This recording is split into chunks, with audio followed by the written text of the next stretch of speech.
Hello, my name is Mark Gibson, and you're listening to the podcast version of the Teagasc Signpost series, a weekly webinar that promotes and examines sustainability in Irish farming. Our seminar this morning is about protecting nitrogen and phosphorus inputs on farms. As Mark said, we'll split that in two parts. First of all, by way of overview, what we want to discuss is how do we measure the efficiency of the nutrients used. So if we can measure, we can manage better. So that's a very important tool to measure. And then I will discuss the factors affecting recovery of nutrients applied to soils, grass and crops. So basically the factors on your farm that affect overall nutrient recovery by the crops and plants. And then also the efficiency at which that nutrient and the return on investment, but not forgetting then that there's less left potentially to be lost to the environment. Mark will then pick up the mantle and discuss managing nutrient inputs on farms for achieving agronomic and environmental targets. And we'll leave you hopefully with some take-home messages. So first of all, how do we measure nutrients and the nutrient efficiency on farms? So how can we minimize the losses of these nutrients by measuring what we're doing? So at the farm gate level, we have nutrient inputs or inflows such as nitrogen fertilizer or phosphate fertilizer, manures, animal feeds, imports, etc. Coming into the farm, and then leaving the farm, we have the products that we produce. So the milk, the meat, the crops, the grain, we have potentially animals, or we have fodder and forage leaving the farm. And also on some farms, they do export nutrients such as organic manure, etc. However, in terms of what's in the farmer's control within his or her farm, we have the inputs and the outputs and where they're assigned or where they're targeted towards within the farm. First and foremost, you'll see in the diagram there, we have the different soil test indices. So different fields have different nutrient requirements, and Mark will discuss that in more detail. But also we have other factors there, such as soil type, such as sward type or crop type, such as stocking rate, that also need to be accounted for and are accounted for in a fertilizer plan, and they underpin the levels of nutrient efficiency that can be achieved. So if nutrient inputs are greater than outputs, that may be intentional in terms of soil nutrient storage or building soil fertility. However, if they're much bigger than the offtakes or the outputs, and it's not intentional, there's more potential there for nutrients to be lost from the system. And that is very soil type specific overall. So what levels of nutrient use efficiency are there currently at farm level? The Teagasc National Farm Survey Sustainability Report, which for 2018, which was launched this week, shows that on the nitrogen side, if we think about nitrogen use efficiency, tillage crops or tillage farms have by far the highest levels of nutrient use efficiency. And then the grassland systems which are grazed, where some of the nutrients can't be managed because they're excreted onto the paddock or onto the field, have lower levels of nitrogen use efficiency. And similarly for phosphorus there, you can see all farms are reaching a relatively high level of nutrient use efficiency, and this doesn't account for buildup of nutrients, so the retention of nutrients such as phosphorus in the soil for soil fertility buildup. And you can see there, all farms are reaching approximately at least 50% nutrient use efficiency. Again, I must put a caution around that, not accounting for buildup where you're not hoping to recover that nutrient, but rather build the soil fertility.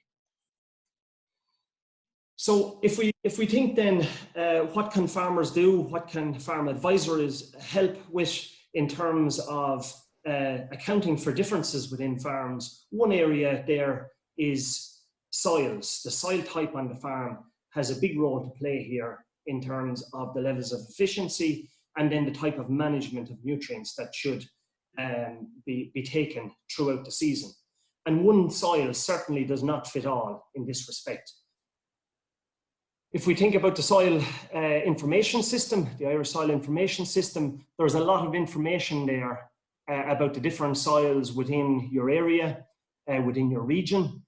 And knowledge of these parameters and these soils can help improve the management on farms. And the advisory service has this information and is happy to discuss this information with you as a client. However, when we look at this, there's many soils in Ireland. There's over 100 different variants of soil type, while they can be categorized in larger groups together. We've come up with the concept of your light soils, which are freely drained, more brown earth type soils, your heavier soils, which are more poorly drained and more clay soils, and then peat soils. And this concept works quite well at farm level in terms of nutrient management. So here I'm starting off with the light soil. It's freely drained. And what are the things that we need to think about in terms of nutrient efficiency, nutrient management on these soils? These soils, their nutrient retention depends on their texture. So more sandy textured won't hold as many nutrients as more loamy textured soils.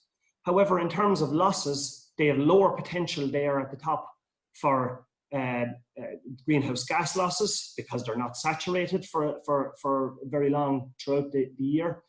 They have low nutrient runoff potential because the water can drain through them. However, because of that drainage, they have higher potential for nitrogen leaching when the soils are draining. So at the shoulders of the year, in the early part of the year and late in the autumn and into the winter. So those are the times when we must be more careful in terms of applying nutrients to these type of soils. If we think about the heavy soils, a very different scenario. These have high potential there for nutrient retention, especially in their clay-rich layer, that layer that's impeding the water from moving through. So if we can get the nutrients down to that layer, it can store a lot of nutrients. However, if you're thinking about these soils from an agronomic standpoint, it takes longer to build up the soil test levels in these soils. In terms of nutrient losses, there is potential there for high greenhouse gas losses, especially in the wet spring, because these soils are saturated or waterlogged. And if we apply nutrients to them, they potentially, especially nitrogen, it can potentially be converted into a greenhouse gas nitrous oxide. They also have potential or higher potential there for P loss in overland flow, because as they're not draining freely, the water tends to move off the surface. However, in terms of leaching, they have much lower potential than the light soil. And then finally, the peat soil, which is a very different type of soil overall. It has very low nutrient retention. And the reason that it has low nutrient retention is it has low or little mineral matter. And this is the matter that those nutrients, the phosphorus or the potassium or whatever nutrient you want, binds to in the soil, and it holds it there waiting for the crop to extract it again. So these soils, these peat soils, they're full of organic matter. They don't hold on to the nutrients the same as mineral soils, and hence we need to think about these differently in terms of how we supply nutrients for crop production or grass production over the season. And it should be a little and often approach here. So apply what you need for the next period and then apply a little bit more as you move through the season.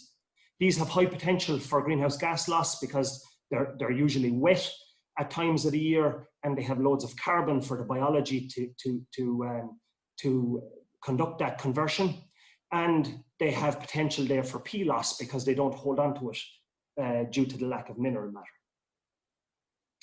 So overall, what is the picture of soil fertility in the country? These are the Department of Agriculture statistics for the national picture. The national soil fertility level in 2018, you can see there in terms of the three key criteria, pH and P and K index, only 19% or a little over 19% of the soils tested in 2018, which there were over 200,000 soil tests are meeting the agronomic optimum.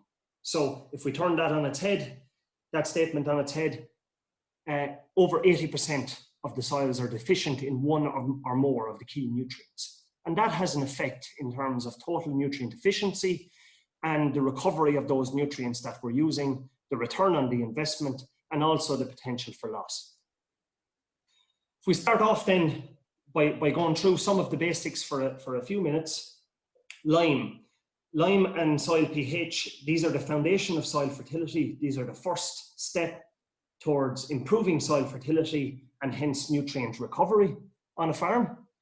If we think about the grass yield response, which many farmers will be aware of, as the soil pH increases, most of our soils are acid in the country, especially in the east and south.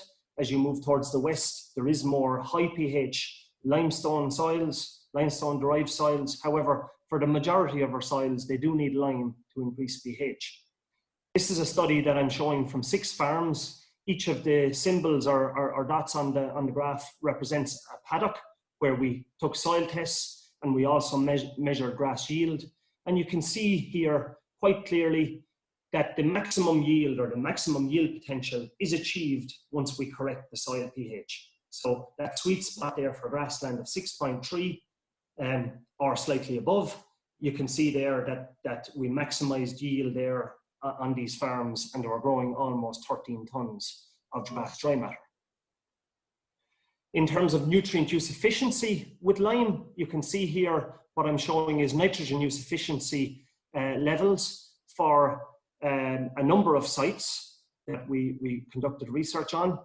And I'm showing you first the sites with low soil pH, less than 5.5 pH.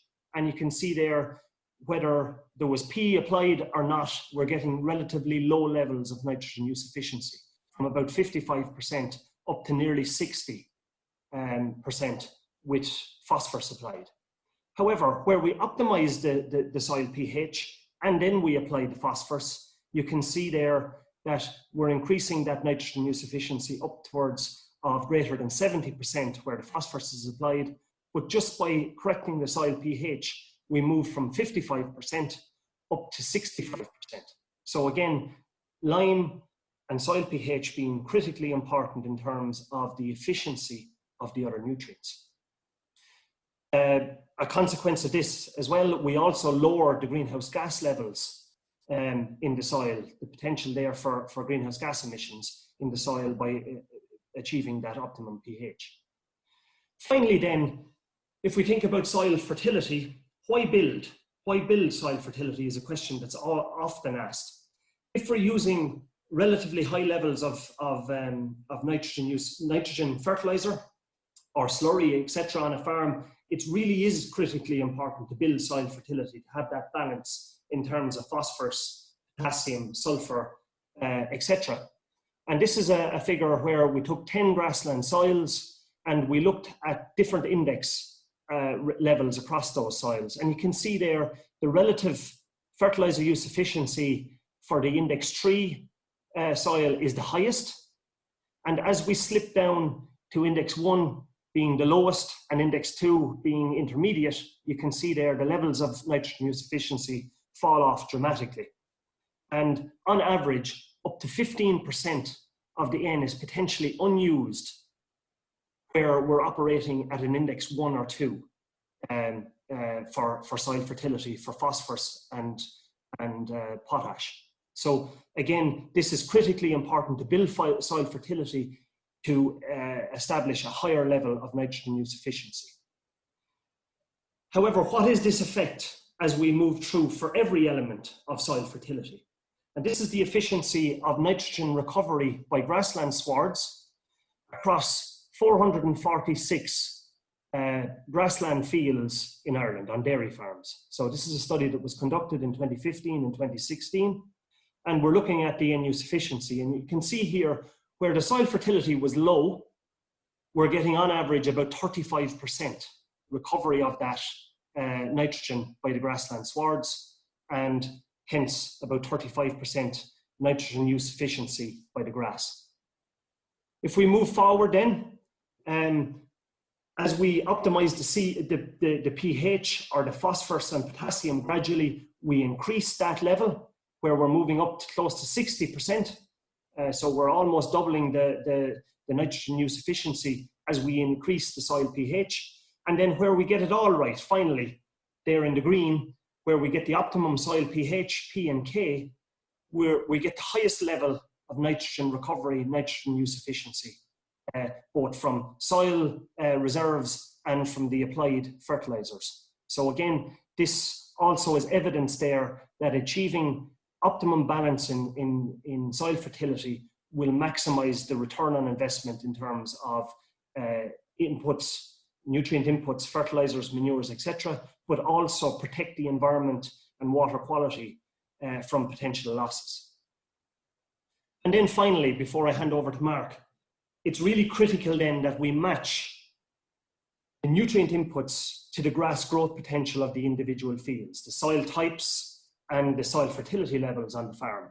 This can be done in a fertilizer plan. And what I'm showing here is a well-drained soil and the grass growth curve versus a poorly drained. And the first thing that you'll notice there is the difference in spring. The well-drained soil is increasing grass growth much earlier than the poorly drained soil, and hence we need to come up with a different fertilizer program for these two soils, especially in that spring period, which is more risky in terms of nutrient loss. And then we can break the season down into 4 equal parts before we hit the close period again on the 15th of September for fertilizers. And at this point now, I'll hand over to Mark to discuss the soil fertility aspects and planning aspects of getting it all correct on the farm. Okay, David, thank you very much for that. Excellent presentation, really underlining the close relationship between N, P, K, and of course lime as well. Mark, you're sharing your screen there now. That's great. If you could go back to your first slide, and yeah, that's great. Fantastic. Okay, we'll hand over to Mark then, and Mark, you're going to focus on the practical aspects of nutrient efficiency or driving nutrient efficiency at a farm level. So over to you, Mark. Okay, thank you, Mark. Good morning, everybody. And yes, I'm going to focus on, I suppose, the practical aspects, and I suppose build on what David has spoke about, and I suppose bring it to life, or in terms of how can we adopt it at farm level. I'm going to cover a number of areas in terms of improving both nitrogen and phosphorus efficiency on farm, and it really starts with the soil and the foundation. And it you know, in terms of looking and using soil test results, we're taking an enormous amount of soil samples here in Ireland, somewhere around 200,000 soil samples annually. And again, it gives us a measure of the fertility on the fields on our farm. And you can see we have made good progress over the last number of years. We have, approximately 20% of our soils optimum for PK and lime, but there is, I suppose, a lot of improvement there from getting the basics right, as David has spoke about, and David has showed the efficiencies in getting those basics right in terms of combination. I think also about soil tests as well, they show us the response to nutrients. So if we correct soil pH, we can see how did our soil respond on our farm? What was the improvement? Also, if we address, say, P and K, how has our soils responded to the application of that P and K? And I suppose most importantly as well, we can monitor fertility changes over time. So how is our fertility improving? Are we seeing a quick response, or is it taking more time? And more importantly, we can actually respond to the indexes.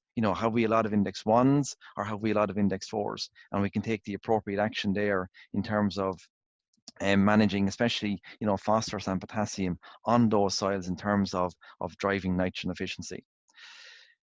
The second key area that, again, is very, very important, and David has highlighted as well, is soil pH and liming. Again, we have made good progress here in Ireland, especially in the last 4 or 5 years, where we have seen very good improvements in soil pH, but we have to continue to spread more lime and, you know, spread lime on a continuous basis there, you know, based on soil test results. And there's big benefits there. I suppose the first one is nitrogen. You know, Irish soils, they contain a lot of organic matter, and by keeping the pH in that sweet spot, or that optimum zone, as David has shown there, a pH of 6.3 on mineral soils, we can release up to 70 kilograms of N per hectare per year. And this is a major saving, you know, in terms of reducing our chemical fertilizer bill on Irish farms, and, you know, utilizing that soil nitrogen that's there. You know, fields will be greener and they will grow more grass. I suppose the other big area, folks, is soil phosphorus. And again, you know, our soils are acidic by nature, and by keeping the pH right, again, we can improve the availability or unlock some of that phosphorus. And again, work done in Johnstown Castle by Tim Shields and researchers, you know, at the research centre there, clearly show that, you know, by improving pH, we can unlock the phosphorus that's in the soil, and we also increase the efficiency of applied P as well. And I suppose the other big benefit in terms of soil pH as well is that by correcting soil pH alone, we can grow more grass. We can produce an extra ton of dry matter, as you can see in the graph on the right hand side of the slide there. Just to draw your attention as well, like we are trying to be more soil specific. Like at the minute, we have an average figure to increase soil P by a part per million. It takes about 50 kilograms of P per hectare. So if we're to move an index by applying bag P fertilizer, it'll take approximately 150 kilos to move an index. And that costs a lot of money. We're talking somewhere in the region of about 300 euros per hectare. But I suppose my message here, or one of the messages that I want to get across to you, that lime, you know, it's a soil conditioner, it controls acidity, and it will do a similar effect. It'll unlock and it'll make that phosphorus more available at a lot lower cost. The third point is the whole area of fertilizer planning. Again, you know, getting to know what are my farm nutrient requirements. And this really starts with preparing a fertilizer plan and checking that plan on a regular basis. It'll give you such information as the correct lime advice based on soil test results, and it'll also give you a plan in terms of correcting soil pH over a time frame. We're talking maybe 2 to 4 years. It will also identify the rates of NPK and sulfur in terms of how much do we need and then when do we apply it. And very, very importantly, it'll give us a nice summary in terms of soil fertility review. You know, what percentage of my soils are in the optimum range? Like we talk about the 80-20 rule, but on my farm, how am I progressing, or how am I improving fertility over time? There's also some aspects in terms of mapping, soil fertility mapping, lime maps, fertilizer maps, and what it does for us as well is that it meets cross-compliance requirements. It pulls everything together from a regulatory point of view as well as giving, you know, on-farm field-specific advice by soil type.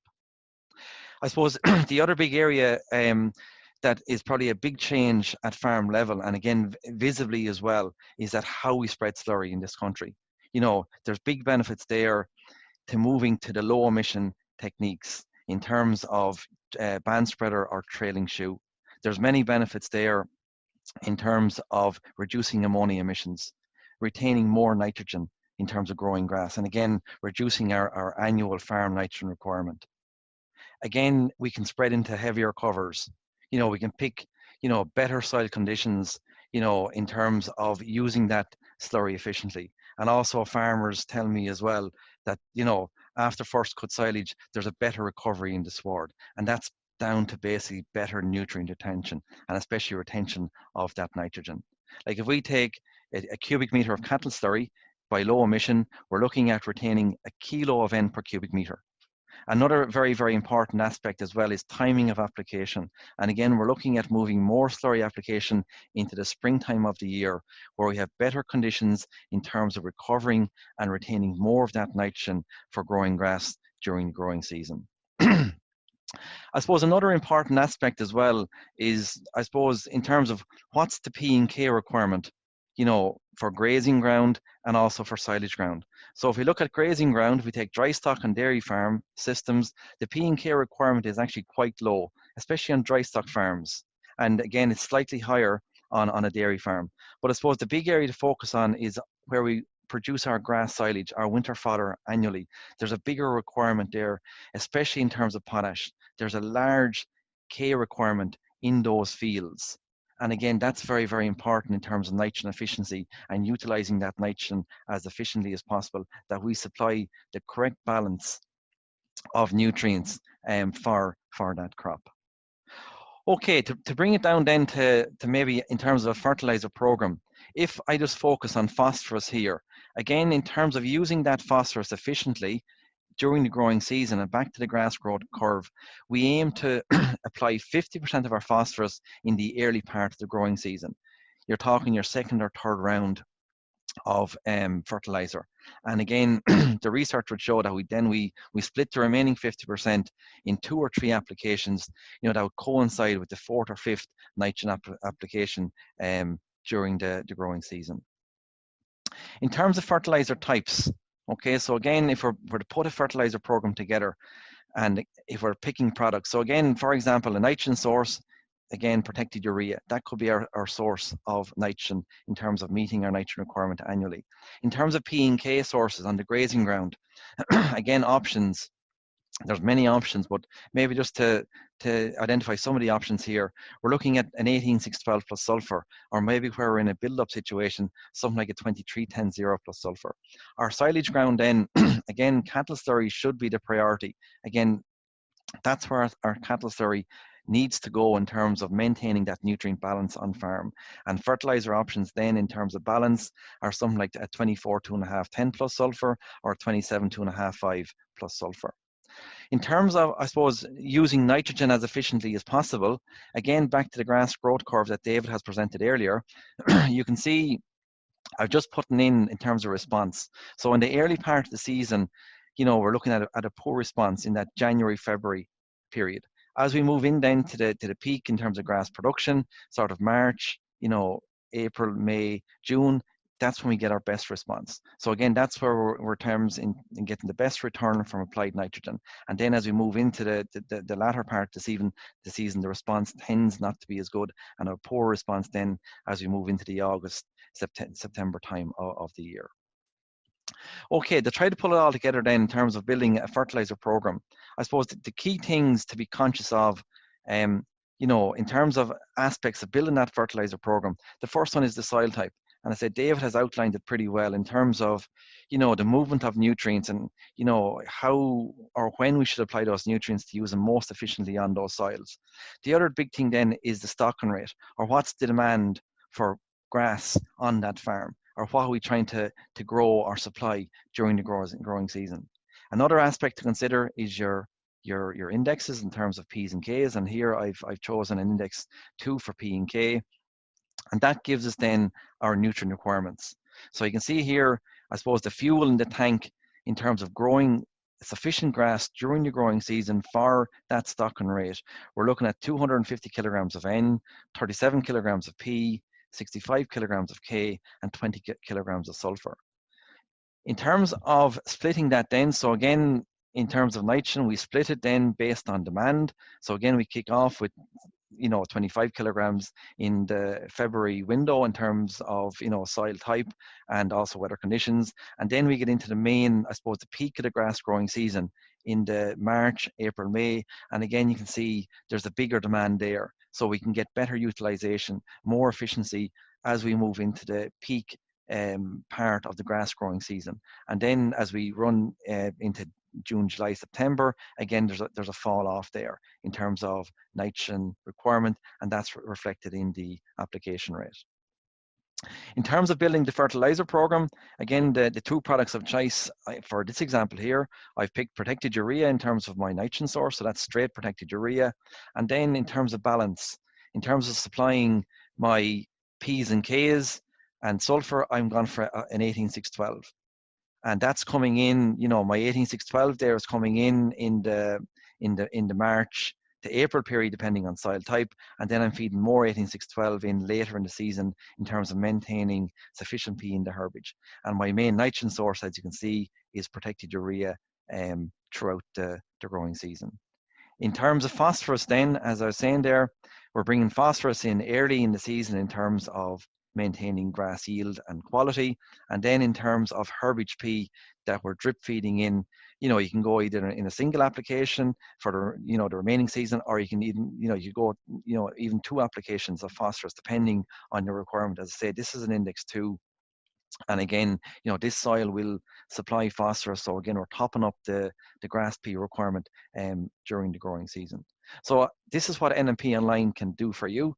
Again, it can give you specific advice by soil type, taking stocking rate into account, soil test results, and then it can split it. It can give us a sustainable fertilizer program, that we can consult on a regular basis in terms of using those nutrients as efficiently as possible. And I think balance is very, very important as well. And that's what David has demonstrated to us as well, is that to get the balance right is critical in terms of, using nutrients efficiency and matching that demand in terms of the grass crop during the growing season.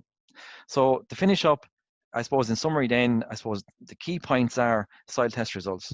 We have a lot of information in terms of the soils, our pH, our lime, P's and K's, and that's critical in terms of making decisions and also planning nutrient applications during the growing season. Again, to echo what David has said, I think lime is the first step in terms of investing in our soils. We're priming, we're conditioning our soils to use nutrients more efficiently. We're helping the biology, we're helping the structure, we're helping those soils function, maintain the ryegrasses, and use nutrients efficiently during the growing season.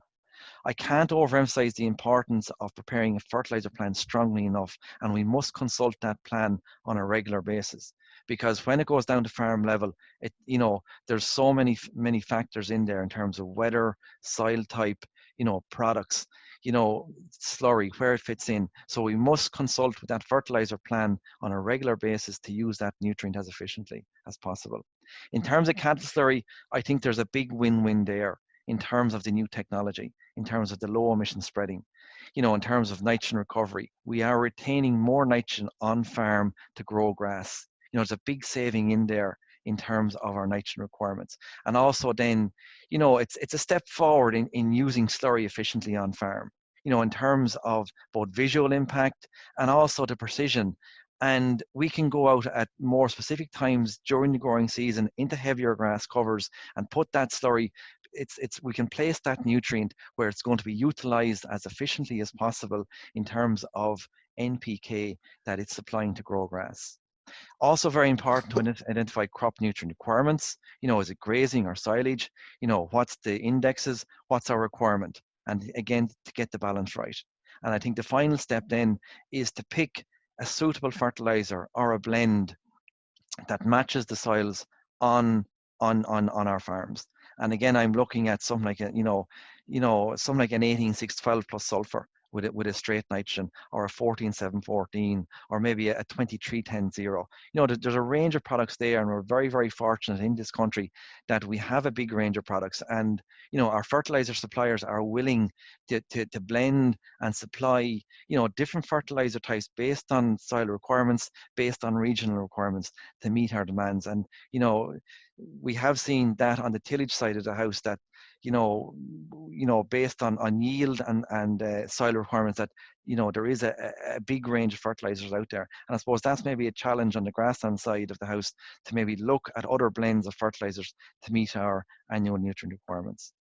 Just to bring your attention as well to the Soil and Soil Fertility website, I've covered a lot, and David has covered a lot, but for further information there in terms of fertilizer programs, crop nutrient requirements, this is a good source of information that we maintain on a regular basis. So I'll leave it at that, Mark. Okay, Mark, thanks very much for that. What is the web address, or what's the best way for somebody to get access to that information? Just Google Teagasc Soil Fertility. If you just Google, Soil and Soil Fertility, Teagasc Soil and Soil Fertility, you'll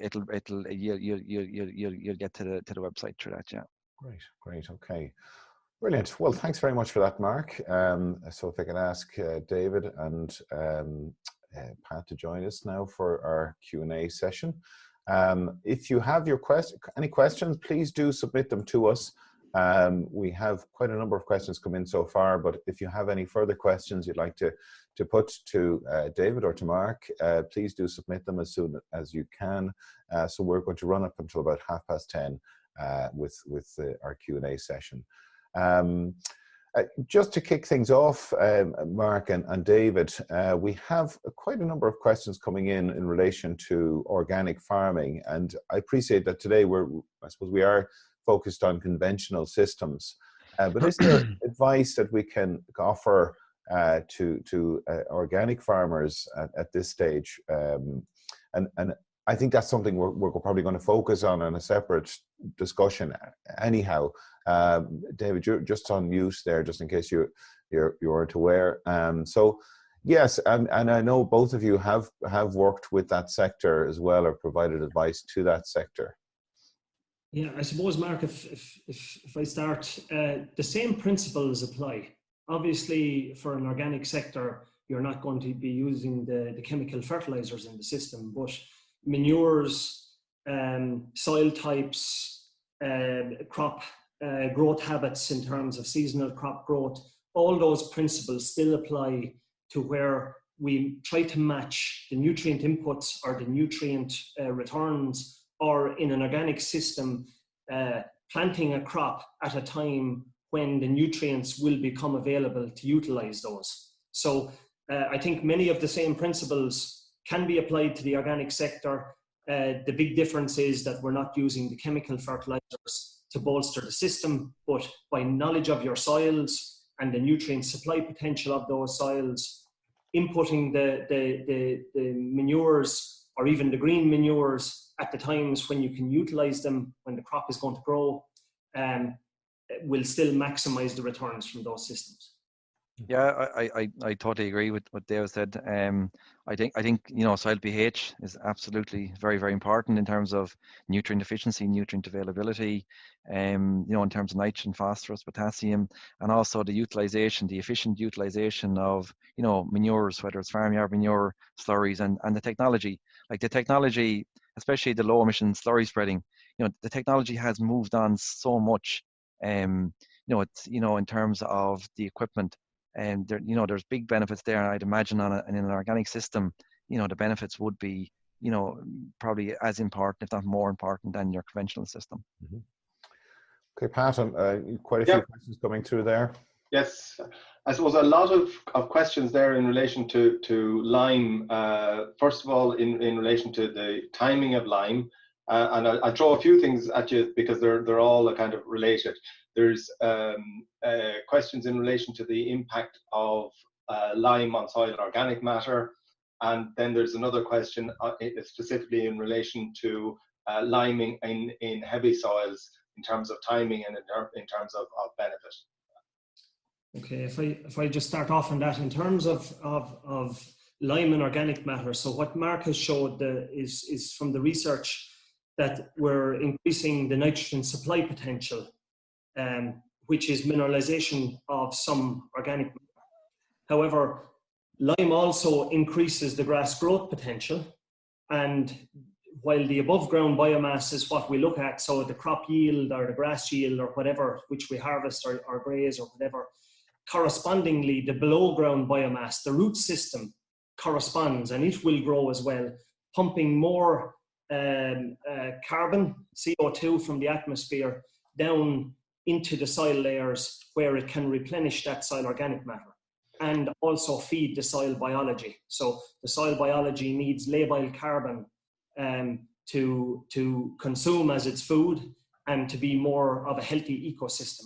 So optimizing the pH gives us the benefits on the agronomic side in terms of nutrient supply or the availability of those nutrients that we put in, but it also has a holistic benefit in terms of the environment, soil quality and soil health, and overall the ecosystem works better for a managed agricultural soil, that is.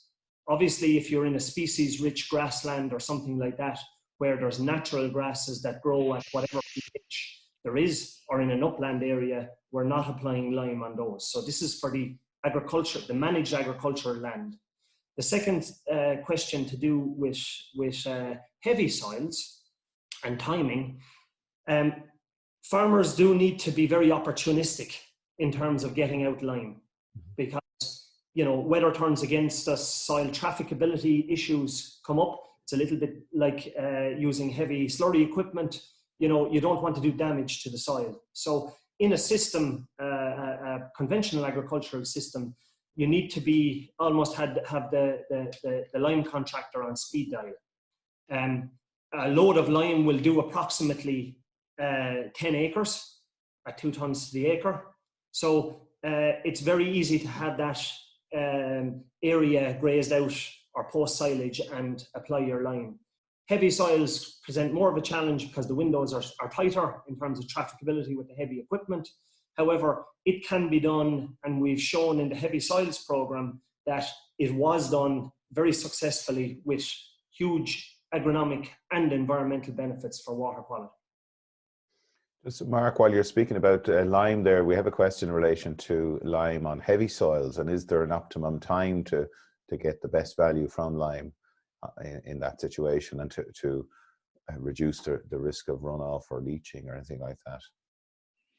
I suppose, Mark, you're trying to bring it in. I suppose, look, when I suppose the opportunity presents, whether it's after silage or after grazing out, I suppose when conditions are good, yeah, you probably are, like, you can spread lime any day of the year, once the conditions are right, yeah. So look, on the heavier soils, you're probably looking over the coming weeks, the coming months, to, where the opportunity presents itself. And like, once that lime is washed in, there's no issue with it.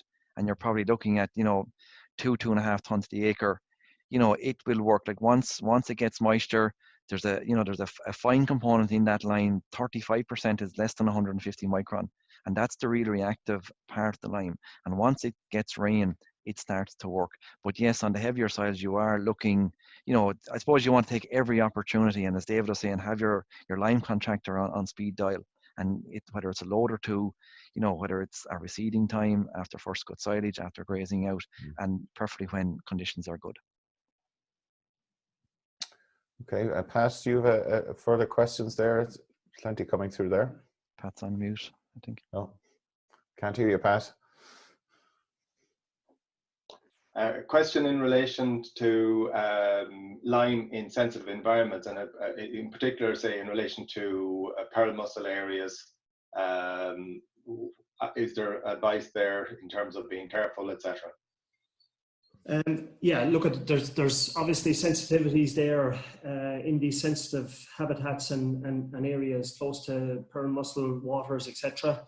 Some of those areas won't receive any lime because they have other habitat.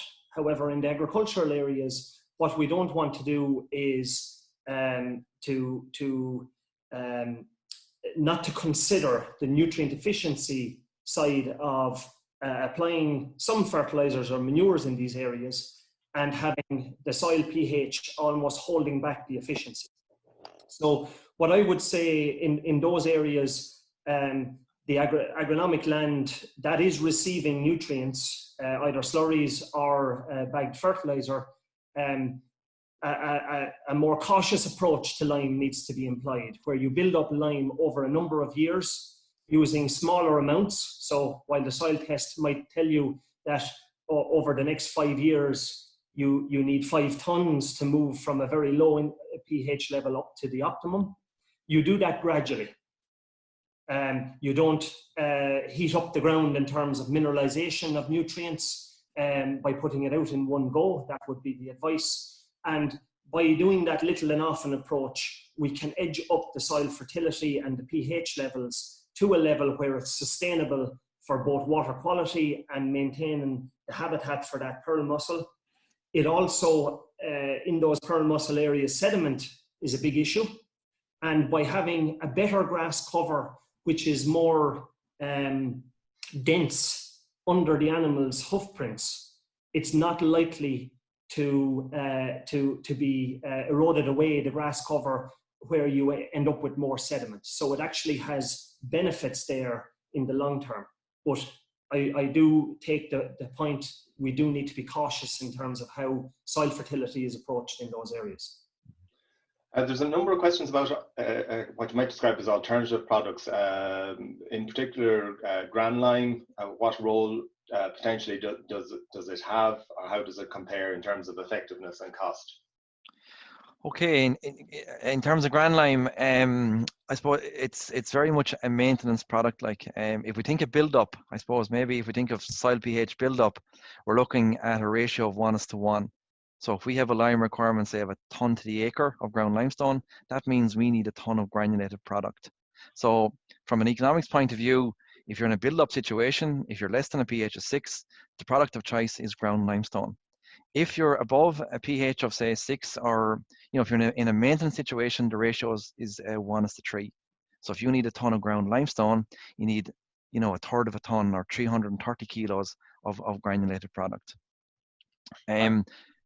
Okay. Yeah. Yeah. So look for me, I think ground limestone is it's a one-stop shop. We test our soils every 4 or 5 years, and you put out your requirement, let it be anywhere from 2 to 3 tons to the acre, and it brings the pH up to the optimum, up to 6.3, 6.5, and over a sort of an 18-month period. I suppose, look, the granulated lime is an option, if you just want a maintenance situation. And I suppose there is the convenience factor in that you can spread it with your own fertilizer spreader. But I suppose we have to be, cognizant that there is an extra cost there in terms of the granulated product. I don't know, David, if you want to bring anything to that, or... No, look at that. I think that explains it. There's often the misnomer that ground limestone is not as reactive. Mm-hmm. However, the first third, as by law under the specification, the first 350 kilograms of the ton is actually very fine and very reactive. So if you think about that, that's about 7 bags of ground limestone equivalent per ton. Okay, and questions about some other, I suppose, alternative sources of organic manures, like poultry manure or poultry pellets, and where they can fit in? Yeah, so again, following the same principles in terms of demand curve for these nutrients, because they're an organic source, they're better off utilized in spring. And when we say spring, we're not talking about January and maybe even February. We're talking about putting these on just prior or at the time of rapid growth. So that usually on most mineral soils will happen, on light mineral soils will happen, begin to start in late February into March, and maybe on heavier mineral soils or even peat soils, the demand really won't come till April. And again, by putting them on early, they have time to break down. Remember, they're an organic nutrient source. The soil biology needs to mineralize them, so it takes a little bit of time for them to work into the soil before they become available. If you're putting them on in the back end of the year, so this time of the year onwards, they may not fully break down fully by the time the grass growth curve begins to drop off, and hence you're putting more risk there in terms of water quality or nutrient loss if the soil doesn't have capacity to hold on to those nutrients. So again, same principles apply. Try to front load those so that you have the whole grass growth season to maximize the uptake of those nutrients. I suppose just to add, Pat, to that pig slurry is a very good, well-balanced source of NP and K, especially for grazing ground, and probably is more suitable than some of the poultry manures. So as a pig slurry, it's probably that bit better than cattle slurry in terms of nutrient balance and nutrient profile from a grazing point of view. And as David says, use them early in the season, and again, low emission would bring big benefits from a nitrogen recovery point of view, as we have about 3 times more nitrogen in a 1,000 gallons of pig slurry compared to 1,000 gallons of cattle slurry. In today's presentations, we've largely focused on the macronutrients. We do have some questions asking about the micro trace elements side of things. I mean, I know, look, time isn't really on our side to delve into that today, and hopefully we'll cover that in a future session. But is there advice around when farmers should be considering doing those types of soil testing, looking at the trace elements? Is there an argument there for grassland farmers? I know many tillage farmers do opt for that type of testing. But is there an argument there for grassland farmers for doing that? Or maybe you're seeing that happening already? Yeah, if I don't mind starting, Mark, and if you can come in from the farmer's perspective. Certainly, Mark, we're talking about achieving a full nutrient balance here. So whichever nutrient is limiting is going to hold back the system in terms of maximizing the uptake of the other nutrients, be it that it's a micronutrient or a macronutrient.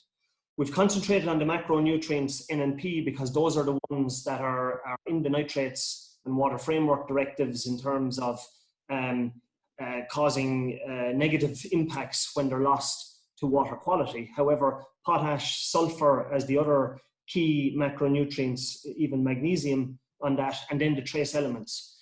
In terms of grassland farms, there's probably not as many tests done on grassland farms for those micronutrients. However, if you take away from today that there's different soil types and we need to consider those different soil types differently, maybe the next time there is a soil test being conducted on the farm, that at least one test from each soil type could be conducted to give some kind of steer in terms of where there might be a problem.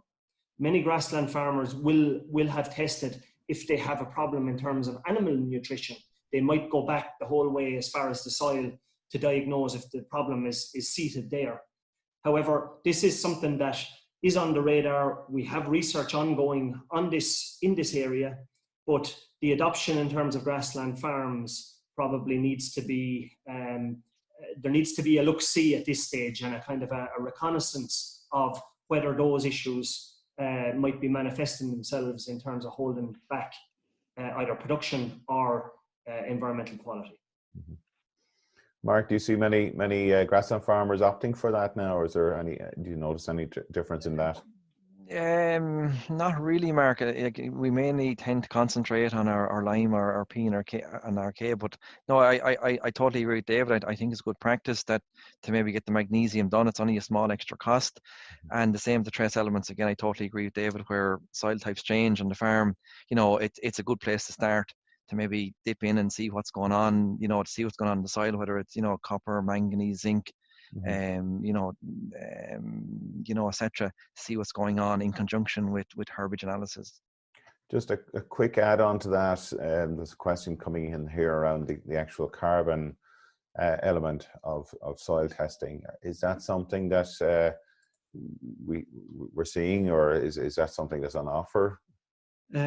It is on offer. We don't typically do it. It's not mandated anymore. It was for tillage farms in the past to get a soil organic matter test done.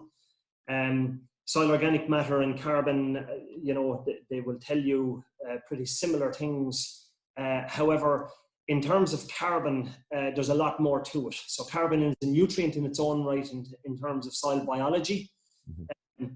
And the difference between total carbon and label carbon is a very different thing too. So most of our soils, because of our soil type and our climatic conditions, we have much higher carbon than they do maybe on the continent, or we'll say in hotter or Mediterranean regions. That's just due to the breakdown of organic matter. We have wet conditions, etc. We have higher yields and higher grass growth, which pumps more CO2 down through the soil. Mm-hmm.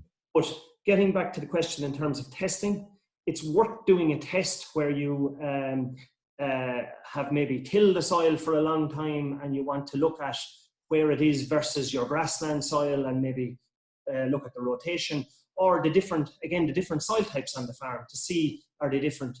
The other big area in terms of water quality and nutrient efficiency is the peat soils versus mineral soils, and really diagnosing where they are, because the peat soils need a very different management even throughout the summer compared with the mineral soils, and understanding those areas and which fields are which on the farm is really well worth doing and well worth the soil test for that matter. Okay. There's a number of questions about is there any issues in relation to spreading lime in terms of either grazing or application of organic manures or application of chemical fertilizers? Any do's and don'ts in relation to timing? Okay, Mark, do you want to take that one? Yeah, in relation to lime and organic manures, again, ideally we would like to go with the, say, cattle slurry first, and wait, 7 to 10 days. And that's purely from an ammonia point of view. In terms of fertilizer, again, we'd like to leave at least, again, a week between, lime and fertilizers. In terms of grazing, I suppose ideally, like, I say, pick your window, pick your opportunity. Ideally, we'd like to have the lime washed off the herbage. You know what I mean? So if you have paddocks grazed out, maybe have your lime agent teed up and go in then and apply your lime to a bare sward, ideally. But again, if there is some lime that does stick to the grass, there's no issue. Like, animals may scour a little bit, but I don't think there's any big issues, David, with respect to with that. I think that there's evidence that, I suppose, sheep, because they graze closer to the ground and tighter, yeah, spend a longer time, can ingest more. They have a smaller stomach system or rumen system, and it can raise the pH momentarily and cause a little bit of digestive problems. But by and large, where there's big intake coming with a dairy cow or a beef animal, it doesn't cause a major issue, especially if there's a little bit of rain afterwards. Yeah. Like, I just add to that, Pat, I think, if we can spread lime sort of in later in the season, say August, September, October, it can be a good job to get out of the way, and then it eliminates any problems come the spring, in terms of fertilizers or slurries. I suppose potash is a bit the same. If we can get our potash out in the back end of the year, again, it eliminates problems, worries about grass death come the spring. So, as I say, between now and September, October is a good time to address lime on farm, and it simplifies the fertilizer program then come the spring. Well, I suppose the particularly on heavier land, the issue there is we do get a fall off in lime sales in wet autumns, obviously enough. So if you're in those conditions, you're better off to plan it for summer, I presume, than waiting. Correct. Now is the perfect time, Pat, especially if paddocks are being taken out for bales in a more normal year, or after silage. Even August, September can be dry enough on those farms before the soil really wets up. That's the ideal time there as the grazing season and grazing rotation opens up. We had you both shared in terms of fertilizer, Mark, before we finished. Sure. The question of urea and lime always comes up. And lime before urea is not a good practice because of increased nitrogen losses through ammonia. The evidence from the initial studies show that protected urea seems to protect that. So we wouldn't be as concerned at this point. There will be more research going on that to really confirm that, but the initial studies show that protected urea and liming beforehand is not as big an issue or not as big as a concern as we would have with ordinary urea. And that's the way we're moving, hopefully, towards protected urea as being the main straight nitrogen. Well, Mark, if we've time for one final question, just in relation to a significant number of index 4s remaining in the system, is it evidence that we're just not getting the spread of our nutrients across the farm right? Yes, there's many evidence to that factor, to that question, not just index 4 soils, but with all nutrients, trying to achieve a better spatial distribution of those nutrients, more targeting in fields. And that goes back to, I suppose, Mark's point about a fertilizer plan being critical and following that plan, because that does that for you. And also, Pat, the N and P on lime system, which is really honing in on that spatial distribution, field by field advice. The index 4s have been coming down over the past while. There's a small drop off, and that's due to the soil chemistry. So especially clay-rich soils hold on to that nutrient, and it takes a lot to draw it down. As Mark said, it takes 50 kilograms to build it up by 1 part per million, or 1 milligram per kilogram. Equally, that drawdown from that big bank takes a long time. So they're going to be hard to budge, but there is evidence that they are coming down. But certainly there's more work to be done to target slurries, to target nutrients to specific fields and specific soil types. So I take that point, and certainly fertilizer planning is key there, and soil testing. Just to make one point there, Pat, as well, when I have the audience there, is that have confidence in the soil test. You know, if the samples are taken well, if you take the top 4 inches, take your 20 cores, have confidence in the soil test. Like if you have an index 4, that's a very fertile soil, and you can say if they are both in organic and chemical fertilizers. Do you know what I mean? So that's a very rich soil, and that soil has a big production potential in terms of growing grass. So don't be afeared. Like what you can do is go back in a year or two and check it and dip in and see what's going on. See how has your soil responded to not applying phosphorus. So have confidence in the test. We're going to have to wrap it up at that. We're a little over time. I hope our listeners will forgive us for that.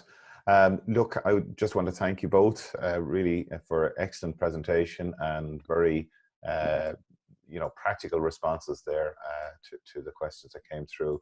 Unfortunately, we didn't get to answer all of the questions that came through, but look, it will your questions inform the types of webinars that we're planning in the future. So just to let you know that we're going to be moving back to looking at the greenhouse gas emissions side of the environment story next week. So I'll be talking to Tom Houlihan, forestry advisor and specialist with Teagasc. We'll be talking about the role of forestry in reducing greenhouse gas emissions. I just want to thank our support team, Andy Boland, Yvonne Maher, all our partners, and of course Pat Murphy as well for helping us out today with the questions. So do join us next week, next Friday. Also to bring to your attention, there is Teagasc is broadcasting a webinar at 3 p.m.